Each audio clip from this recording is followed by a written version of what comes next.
ஓம் சாந்தி. இன்று 7/1/2025 காலை முரளி. ஓம் சாந்தி. பாப்தாதா மதுபன். இனிமையான குழந்தைகளே, நீங்கள் தன்னைத்தான் சங்கம யுக பிராமணர் என புரிந்து கொள்வதன் மூலம் சத்யுகத்தின் மரம் உங்கள் பார்வையில் தென்படும். மேலும் அளவற்ற மகிழ்ச்சியில் இருப்பீர்கள். என்ன அருமையாக சொல்கின்றார் இறைவன். பாருங்க, இதை எப்படி சந்தோஷமாக படிக்கும்போதே மகிழ்ச்சியாக இருக்கின்றது. நீங்கள் தன்னைத்தான் சங்கம யுக பிராமணர். சங்கம யுகம் என்றால் என்ன? 4 யுகங்கள் முடிந்தவுடன், அதாவது சத்தியுகம், திரேதாயுகம், துவாபரயுகம், கலியுகம் முடிந்தவுடன் சத்தியுகம் வரும். அந்த சத்தியுகத்திற்கு இடையில், கலியுகத்திற்கும் சத்தியுகத்திற்கும் இடையில் வருகின்ற யுகம்தான் சங்கம யுகம். நாம் எல்லாம் சங்கம யுக பிராமணர்கள் என புரிந்து கொள்வதன் மூலம் சத்தியுகத்தின் மரம் உங்கள் பார்வையில் தென்படும். மேலும் அளவற்ற மகிழ்ச்சியில் இருப்பீர்கள். எவ்வளோ அருமையாக அந்த தலைப்பில் சொல்கின்றார் பாருங்க. கேள்வி: யார் ஞானத்தில் ஆர்வமுள்ள குழந்தைகளாக இருக்கிறார்களோ அவர்களின் அடையாளம் என்ன? பதில்: இறைவனே பதில் சொல்ல. கேள்வியும் அவரை கேட்கின்றார், பதிலையும் அவரை சொல்லுகின்றார். பதில்: அவர்கள் தங்களிடையே ஞானத்தின் விஷயங்களை பற்றித்தான் பேசுவார்கள். அவர்கள் தங்களிடையே ஞானத்தின் விஷயத்தை பற்றித்தான் பேசுவார்கள். ஒருபொழுதும் பிற விஷயங்களை பற்றி சிந்தனை செய்ய மாட்டார்கள். ஏகாந்தமாக, அதாவது தனிமையில் சென்று ஞானத்தை ஆழமாக சிந்தனை செய்வார்கள்.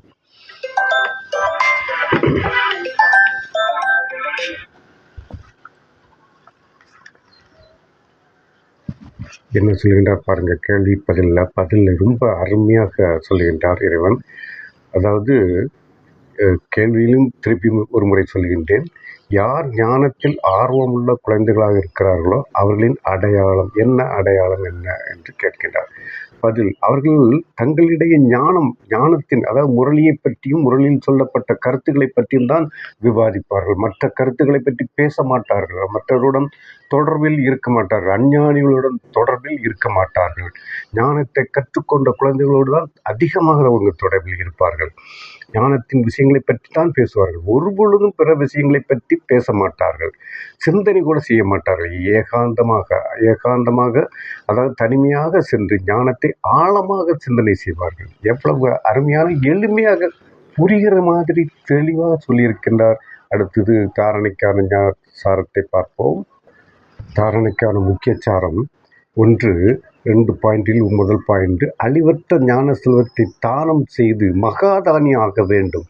அழிவற்ற ஞானம், இந்த ஞான செல்வம், முரளி என்ற செல்வத்தை தானம் செய்து மகா பெரிய தானியாக ஆக வேண்டும். எவ்வாறு பிரம்ம பாபா தன்னுடைய அனைத்தையும் இதில் ஈடுபடுத்தினாரோ அவ்வாறு தந்தையை பின்பற்றி ராஜ்யத்தில் உயர்ந்த பதவியை அடைய வேண்டும். அதாவது எவ்வாறு பிரம்ம பாபா என்றால் யாரு? இறைவன் உருவமற்றவர், பிறப்பு இறப்பில் வராதவர். பிரம்ம பாபா ஒரு உருவத்தை தேர்ந்தெடுத்து, ஒரு மனித ரூபத்தை தேர்ந்தெடுத்து அவர் மூலம்தான் நமக்கு ஞானத்தை கொடுத்தார். அவர்தான் யாரு? பிரம்ம பாபா.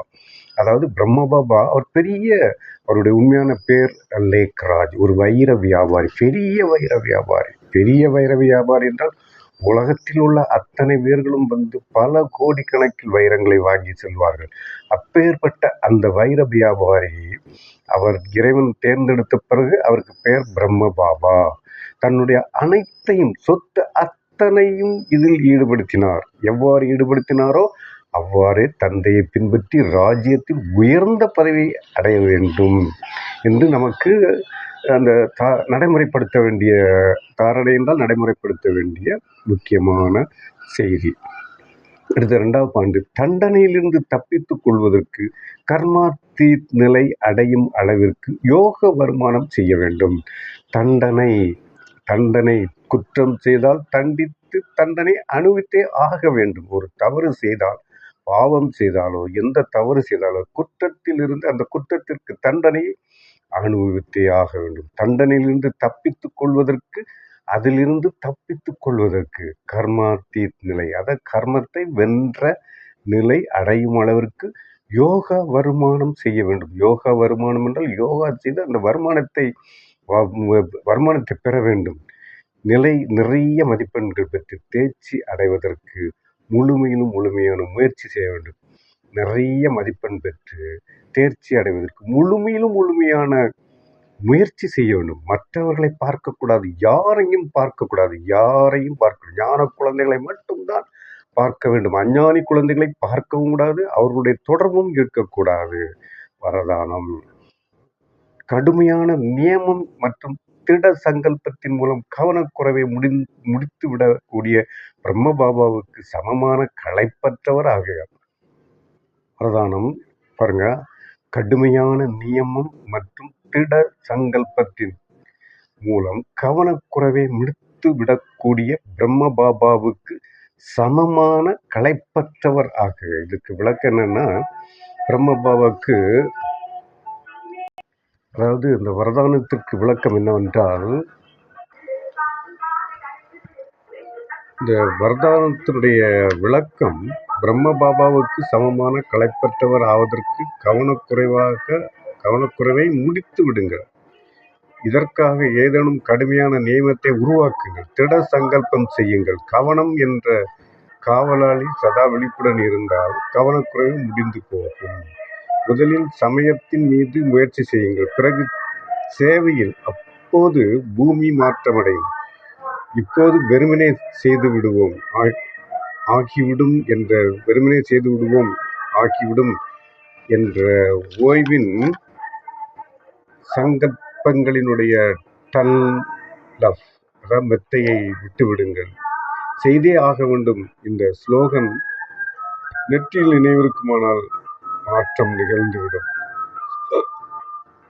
ஸ்லோகன்: எந்த வார்த்தையில் ஆத்மீக உணர்வும் சுப பாவனையும் இருக்குமோ அதுதான் சக்திசாலி வார்த்தையின் அடையாளம். அருமையான வாணி, இதை படித்து பயன்பெறுங்கள். நன்றி. ஓம் சாந்தி.